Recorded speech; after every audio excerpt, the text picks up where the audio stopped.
dan jangan sampai bangsa Indonesia ini menjadi bangsa yang hancur karena, pemudanya itu tidak mempunyai pilihan untuk menentukan mana yang baik dan mana yang lebih baik gitu.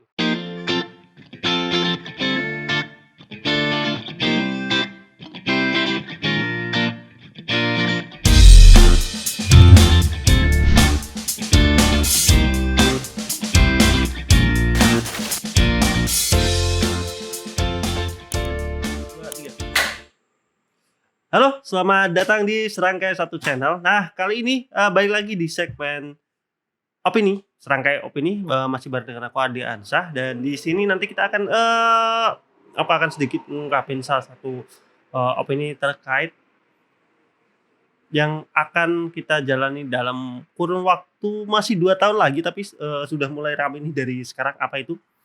Yaitu adalah pemilihan, presiden ataupun, lebih tepatnya menjadi golongan putih itu pilihan atau keharusan.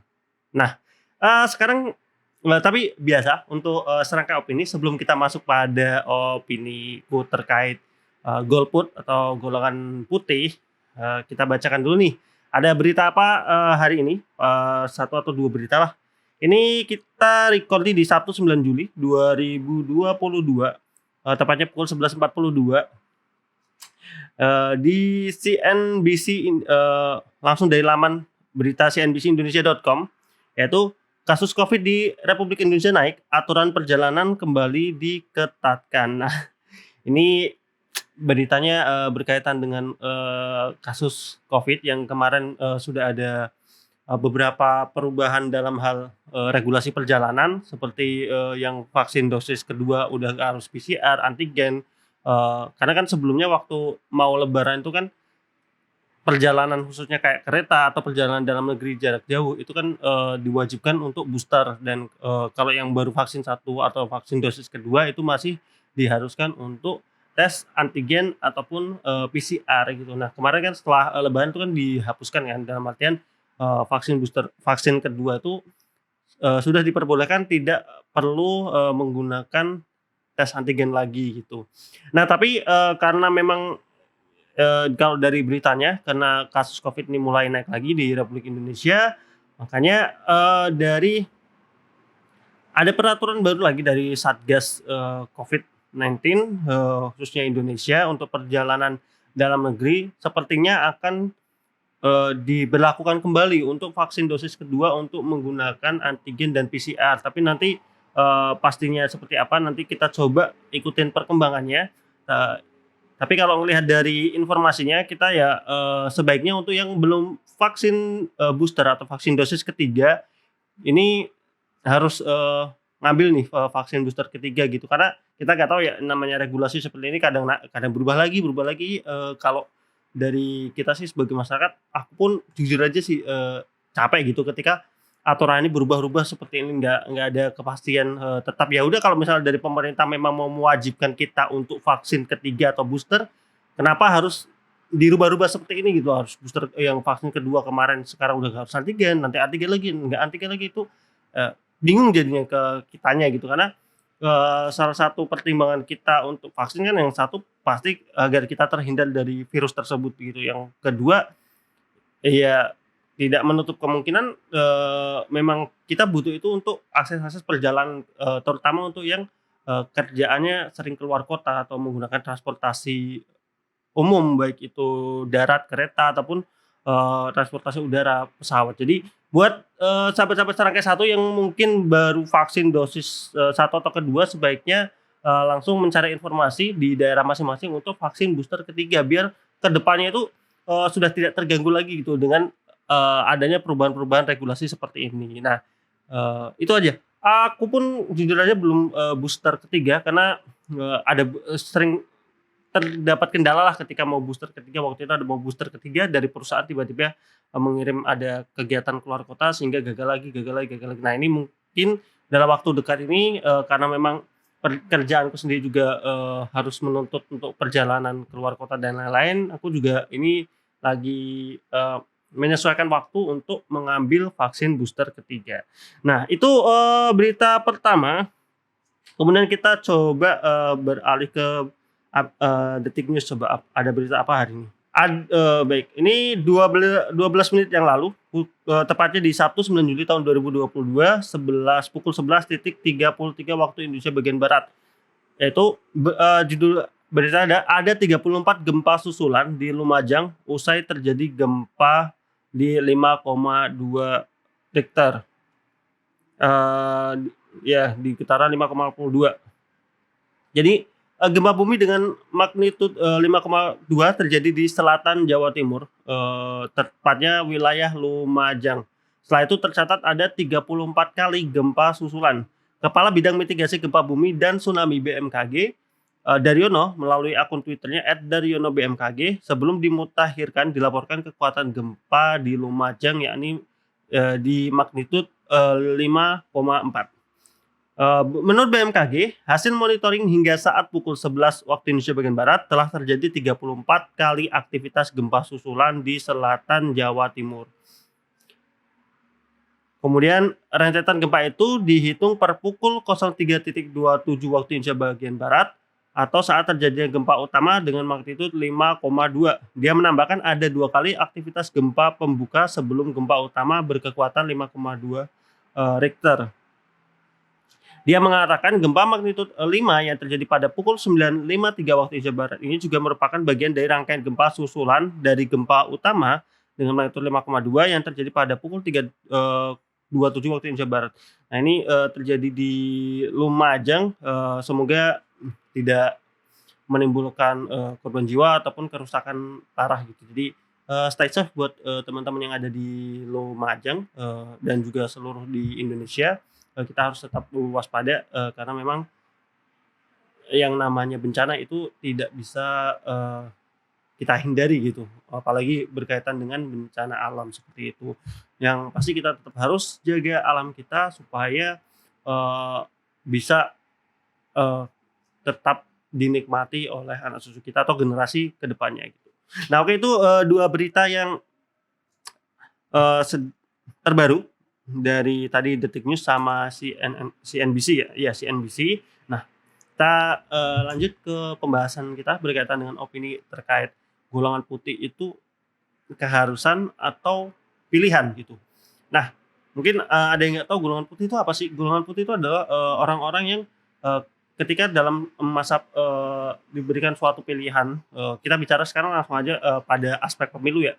Aspek pemilu mereka memilih untuk tidak memilih gitu. Jadi artinya ya mau pasangan katakanlah ada 2 pasangan A dan pasangan B, dia memilih ya udahlah siapapun terserah gitu. Saya nggak perlu mencoblos gitu. Artinya dia tidak menetapkan suaranya untuk memilih salah satu pasangan calon gitu. Nah, kalau dari aku pribadi ya, kalau silahkan nanti bagaimana teman-teman atau sahabat Serangkai Satu menilai untuk menjadi golongan putih itu apakah itu sebuah pilihan masing-masing atau memang itu justru keharusan kita. Mungkin kan pertimbangannya kalau pertimbangan kita orang-orang memilih untuk menjadi golongan putih itu kan mungkin satu, tidak percaya dengan calon yang maju gitu. Artinya ketika ada calon-calon yang maju mungkin kita tidak percaya gitu, paling orang ini lagi atau tidak yakin kalau pilihan yang diberikan ini akan membawa perubahan besar untuk Indonesia kalau kita bicaranya skala pilpres ya. Jadi ya udahlah kita kayak pasrah aja, siapapun yang maju pasti hasilnya sama aja gitu kan. Kadang kalau orang yang menjadi golongan putih kan seperti itu ya pilihannya gitu. Yang pertama mungkin karena pertimbangannya itu karena tidak ada pasangan calon yang mereka sukai untuk kemudian dipilih.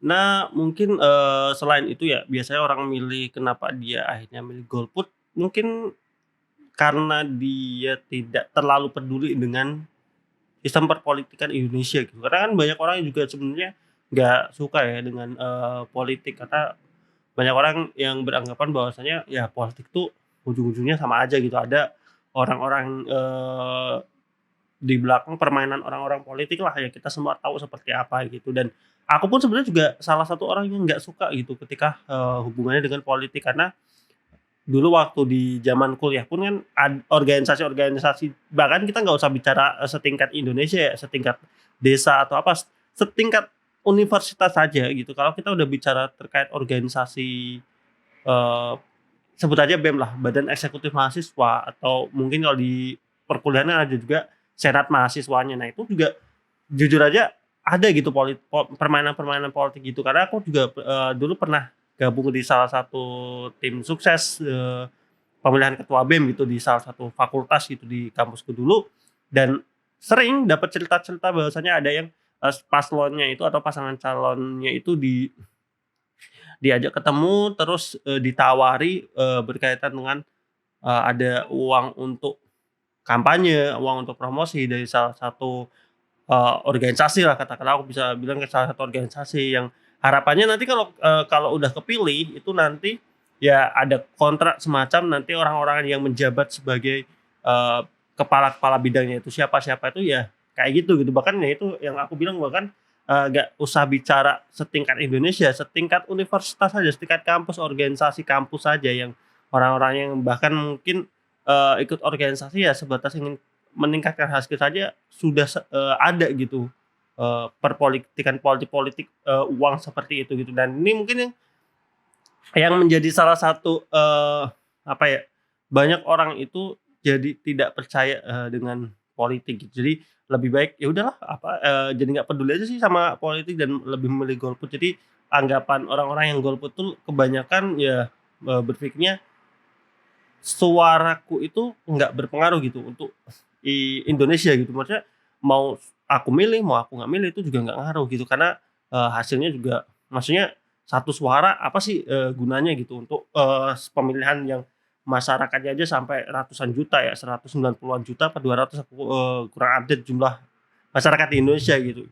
Nah itu, kedua gitu, kenapa akhirnya orang memilih untuk menjadi golput tuh. Terus yang ketiga itu ada orang-orang yang memang terpaksa golput. Kalau terpaksa golput ya banyak ya faktornya gitu. Kayak aku di tahun lalu, di pemilihan presiden yang tahun lalu itu aku, jujur aja waktu itu aku tidak, menggunakan hak suaraku atau hak pilihku karena, waktu itu kalau nggak salah pemilihan itu bulan Maret atau April gitu. Nah, Maret atau April itu aku baru keterima di, kantorku, keterima kerja di luar kota, yang mana batas untuk pergantian, pemilihan atau pengambilan pemilihan kotak suara ini di TPS-nya itu kan akhirnya kan aku harus, pindah kan datanya kan dari yang asalku di, Batang, Kabupaten Batang, harus aku pindah ke waktu itu di Bogor gitu, dan ternyata karena jarak waktunya itu kurang dari 1 bulan, itu kalau dari yang aku, cari informasi itu udah nggak bisa, udah batas waktunya udah habis akhirnya. Akhirnya mau nggak mau aku ya nggak bisa menggunakan hak, suaraku atau hak pilihku. Nggak tahu kalau, apakah itu bisa atau enggak, tapi waktu itu aku cari informasinya memang nggak bisa. Jadi waktu itu aku juga termasuk dalam, kategori yang terpaksa tidak menggunakan hak suaraku atau hak pilihku pada, pemilihan presiden yang terakhir, tahun berapa nih? Tahun 2019 ya? Iya, tahun 2019 gitu. Terus ada juga yang memang, orang-orang terpaksa yang lain mungkin ya itu ya faktor-faktor, di luar kota, pekerjaan, kita harus ngurus-ngurus perpindahan itu kan bagi orang juga kalau orang yang benar-benar istilahnya, di orang tipe-tipe yang bukan punya pilihan kuat ya, jadi antara kalau disuruh mau nyoblos atau enggak dia pasti mau, cuman maksudnya dia itu nggak punya, bener-bener keyakinan mau milih A atau B. Nah itu biasanya kalau misalkan memang kondisinya susah itu, mereka jarang yang katakanlah berusaha untuk, datang ke TPS atau mengganti wilayah untuk pemilihannya gitu ya. Itu kan, ya balik lagi ya, artinya memang ada faktor-faktor lain yang kemudian, dia tidak bisa menggunakan hak pilihnya. Tetapi kalau kalau faktornya ini kan berarti ya ini, berkaitan dengan kondisi dan waktu yang mungkin tidak tepat gitu pada saat pemilihannya. Nah, tapi kita akan fokus pada, coba aku akan ngobrolin soal 2 eee, faktor yang tadi awal ya. Yang pertama adalah dia yang tidak yakin dengan calonnya, dan yang kedua adalah orang yang tidak terlalu peduli gitu dengan, hak suaranya atau, politiknya seperti apa. Nah, sebelumnya aku mau disclaimer terlebih dahulu nih bahwasanya apa yang aku sampaikan di sini aku tidak ingin mencondongkan, suaraku kepada ataupun mengajak orang untuk memilih pasangan A atau pasangan B. Aku lebih benar-benar akan berfokus pada, pendapatku soal kenapa sih kita, harus menggunakan hak suara kita atau hak pilih, hak memilih kita gitu, jangan menjadi, orang golput itu. Yang pertama adalah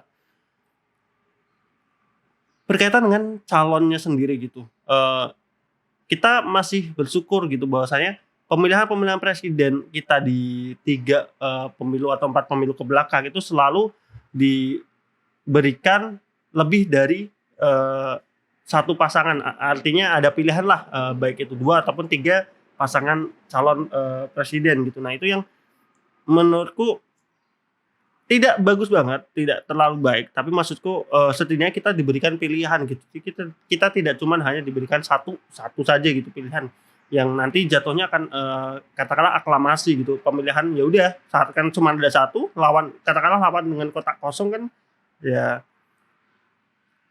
better mana daripada harus mengulang lagi prosesnya kan akhirnya kalau, cuman ada satu saja yang maju kan ya aklamasi gitu. Aku kurang tahu sih kalau sistem teknisnya di, pemilihan kita apakah memang satu pasangan itu boleh diperbolehkan gitu untuk, pemilihan presiden gitu. Tapi ya kita masih bersyukurlah kita masih diberikan pilihan, minimal dua calon, eee, presiden gitu.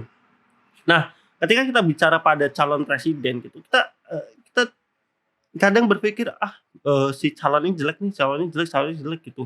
Mungkin karena, ada beberapa track record ya, yang mungkin tapi perlu kita harus sadari gitu bahwasanya orang bisa sampai ke posisi dia mencalonkan sebagai presiden, berarti dia sudah melewati banyak proses. Ini yang mungkin banyak orang nggak sadari gitu. Orang, sadarnya ketika dia maju karena nggak bayangin nggak sih, nggak semua orang bisa, sampai ke posisi itu. Sehebat apapun orang itu kadang tidak, bisa berada di titik di mana dia dicalonkan atau mencalonkan diri menjadi presiden gitu.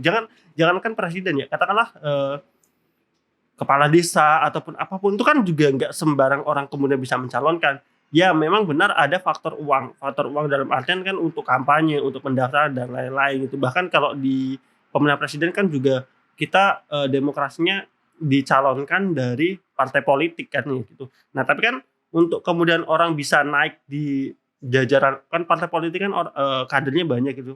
Kemudian dia bisa menonjol dan kemudian itu menjadi andalan satu partai, itu kan juga bukan sesuatu yang instan gitu. Orang tiba-tiba, instan pun ketika kita bicara katakanlah, dia keluar dari akademi kemiliteran, kemudian ditarik ke perpolitikan, itu kan juga karena mungkin, pada saat di akademi kemiliterannya itu kan juga dia punya, sesuatu yang bisa ditingkatkan atau bisa diasah dalam artian walaupun basic-nya bukan politik, tetapi kan dia juga pastinya punya nilai-nilai plus yang akhirnya si partai ini menunjuk, eee, si kader ini untuk kemudian diajukan gitu, baik itu di pemilihan gubernur ataupun kemudian nanti diajukan di, pemilihan presiden dan wakil presiden, nantinya gitu. Jadi artinya satu yang harus kita pahami ya, bahwasanya memang nggak semua orang bisa sampai ke posisi itu gitu, nggak semua orang bisa, di posisi dia menjadi calon presiden gitu. Bahkan coba deh, teman-teman pikirin, gimana sih kayak kayak misalnya misalnya kita nih, kita pengen jadi presiden, tapi kita apa sih harus step yang harus kita lewati sampai kita bisa benar-benar nanti dicalonkan untuk menjadi calon presiden, kan kalau kita mikir saja kan kita juga kesusahan untuk berpikir, bisa nggak ya kita, sampai ke posisi itu gitu. Jadi perlu aku bilang bahwasanya nggak semua orang artinya untuk mencapai ke posisi itu tidak mudah, dalam artian siapapun calon presidennya itu ada orang-orang yang memang sudah, melewati fase-fase itu gitu, melewati fase-fase perkembangan, perjalanannya, dari awalnya gimana, kemudian, tahap naik-naik sampai kemudian dia ditetapkan menjadi calon presiden gitu. Terus ada kan, calon presiden itu kan ada yang dia memang istilahnya kader partai ya kalau kader partai kan berarti dia juga harus menunjukkan effort-nya di partai itu kan. Ada juga yang mungkin, berawal dari, punya link atau koneksi ataupun punya nama gitu misalkan, pernah jadi menteri atau apapun itu kan juga menjadi menteri kan juga berarti dia punya satu nilai plus di bidang itu sehingga dia dipilih kan gitu. Terus ada juga kan, calon presiden yang katakanlah dia memang ketua partai gitu. Nah ketua partai mungkin berpikiran, "Ah, dia kan karena dia, pemilik partainya gitu, akhirnya dia yang diajukan." Tetapi kan kita kalau mikirkan, partai kan ketika dia menjadi ketua partai, ada 2 kemungkinan kan, karena satu karena dia pendiri partai itu, atau yang kedua karena dia akhirnya dipilih, oleh forum atau kadernya untuk menjadi ketua partai gitu. Nah kalau, faktor pertama adalah dia yang membentuk partai itu, kemudian ia menjadi ketua partai dan dicalonkan menjadi calon presiden, itu kan juga, salah satu hal yang luar biasa gitu, membentuk suatu partai atau partai politik itu kan tidak mudah gitu, bahkan dengan partai politik di Indonesia kan sudah sangat, banyak gitu. Jadi ketika dia membentuk partai kemudian dan juga ada namanya ambang batas kan kalau nggak salah gitu. Jadi untuk si partai ini bisa mencalonkan, eee, kadernya untuk, maju di pilpres itu kan juga harus ada persentase, kalau saya kurang tahu, persentase pokoknya intinya ada ambang batas kursi, di Senayan yang mana dia harus melewati itu dulu baru bisa mencalonkan gitu. Artinya partai itu harus besar terlebih dahulu untuk bisa mencalonkan si kadernya ataupun si, ketua partainya gitu ya. Balik lagi artinya si ketua partai ini juga dia punya kredibilitas dalam membangun partainya gitu. Jadi coba kita jangan berpikir terlebih dahulu pada apa yang dikatakan orang gitu, tapi kita berpikir terlebih dahulu bahwasanya siapapun yang maju sebagai calon presiden itu artinya ada orang-orang yang sudah pernah melewati fase-fase untuk berkembang dan, kita harus yakin bahwasanya orang yang ingin menjadi presiden itu tujuannya adalah memajukan Indonesia. Coba ada nggak sih yang berpikiran orang, daftar diri sebagai presiden tapi tujuannya untuk menghancurkan Indonesia atau kayak, pemilihan apa ya yang, sekelas pemilihan OSIS atau pemilihan desa dia masuk sebagai, nyalonin diri sebagai ketua OSIS tujuannya untuk ngancurin OSIS itu atau maju menjadi kepala desa tujuannya untuk menghancurkan desa.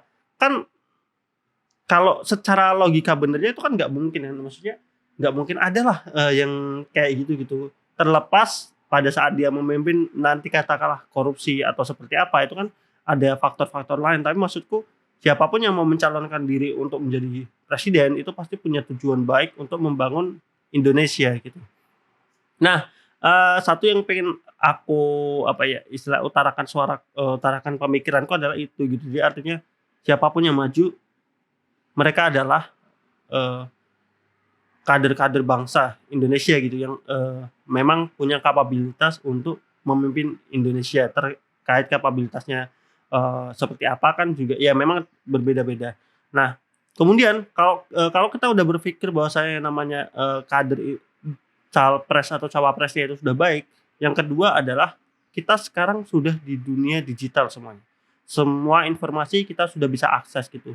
Lewat HP kita bisa cek track record-nya, bahkan di media mainstream, televisi, atau sekarang YouTube juga sudah menjadi media mainstream kan kalau kita udah, lihat sekarang ini gitu dan sudah ada banyak media yang memberitakan ataupun menceritakan berkaitan dengan track record ataupun pengalaman-pengalaman si capres-cawapres ini. Apalagi nanti pada saat sudah masuk masa kampanye itu kan bakal banyak kan istilah media-media yang menyorot si capres dan cawapresnya ini terkait track record-nya dulu seperti apa. Ini yang kemudian bisa kita pelajari gitu, bisa kita pelajari, oh si capres ini track record-nya seperti ini gitu. Dulu, perjalanannya seperti ini, itu kan kita bisa melihat ya secara track record-nya. Jadi, eee, kita itu bukan hanya sebagai pemilih yang pasif gitu, pasif dalam artian, ngikut-ngikut aja gitu, tapi kita juga aktif mencari informasi dari si pasangan-pasangannya kayak gitu.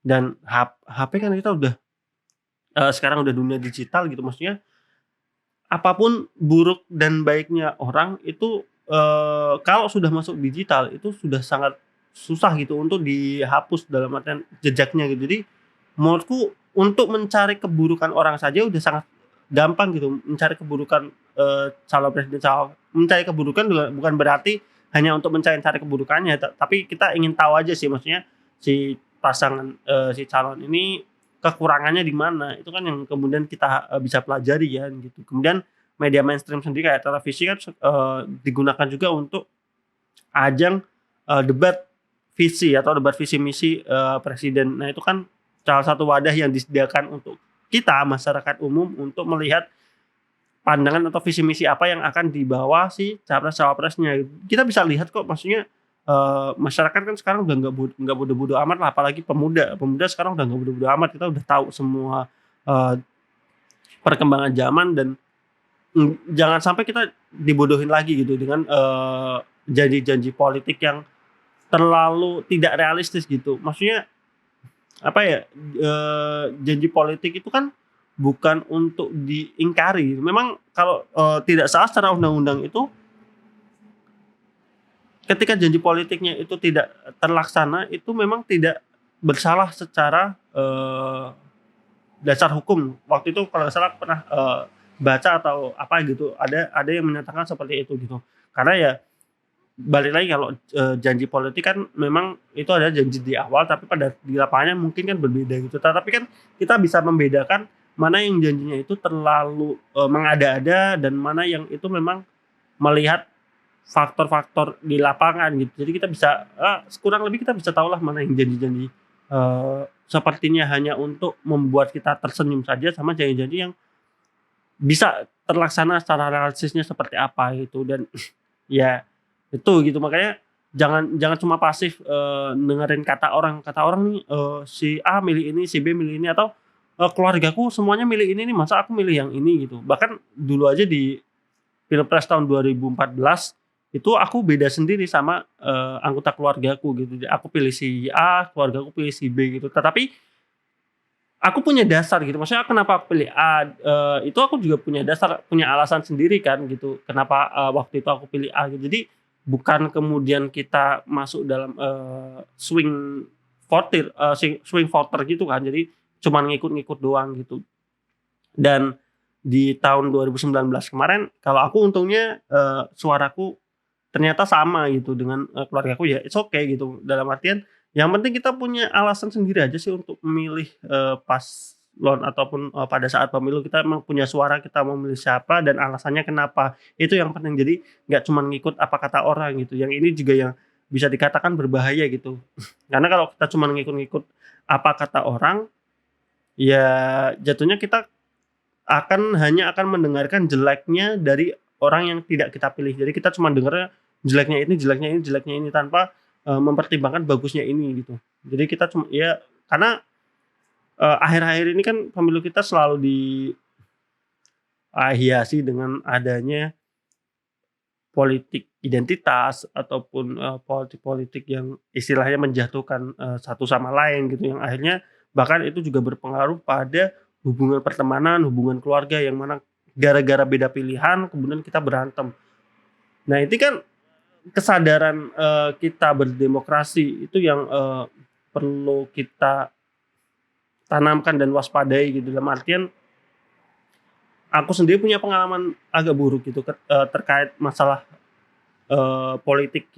Ya kita bicara politik identitas ini gitu, ketika temanku milih A dan aku milih B, ternyata pada saat aku sih nganggapnya itu kita obrolan diskusi, dan ternyata memang jalannya nggak bisa diskusi, jatuhnya kayak debat meyakinkan bahwa pilihanku yang paling benar dan akhirnya karena si temanku nganggap pilihanku itu adalah orang yang akan menghancurkan Indonesia, dia mulai menjaga jarak dengan aku gitu. Dan itu yang aku sayangkan dengan pemilu-pemilu sekarang dan politik-politik sekarang. Artinya pilihan sekarang itu benar-benar sudah di kategori sayap kanan dan sayap kiri gitu. Ketika kamu sayap kanan berarti kamu sangat membenci sayap kiri. Orang yang milih sayap kiri kamu akan jauhi gitu, dan itu yang aku agak kurang suka gitu. Makanya khususnya untuk semua sahabat Serangkai Satu yang nonton opini ini, tidak masalah pilihan kita berbeda dengan orang lain atau pilihanmu berbeda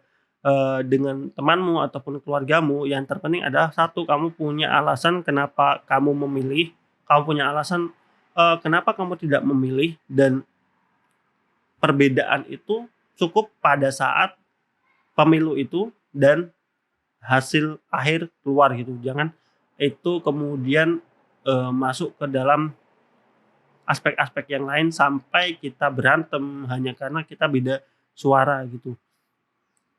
Itu sih kalau yang berkaitan dengan kadernya ya, maksudnya dengan si calonnya ya balik lagi tadi seperti yang aku sampaikan ya kita harus, pelajarilah secara track record-nya seperti apa gitu. Dan yang kedua, selain si kadernya ini atau si calonnya ini, kalau di Indonesia kan memang dia dipilih dari partai politiknya. Nah, ini kita juga bisa track record juga dengan si partai politiknya ini, sistem kepartaiannya seperti apa, kebijakan-kebijakan apa aja yang pernah diambil, langkahnya oleh partai ini gitu. Karena kita tidak cuman karena ketika nanti dia kepilih jadi presiden ataupun wakil presiden, itu kan nanti banyak dari partai yang mengajukan akan menjabat di posisi-posisi penting, karena itu memang yang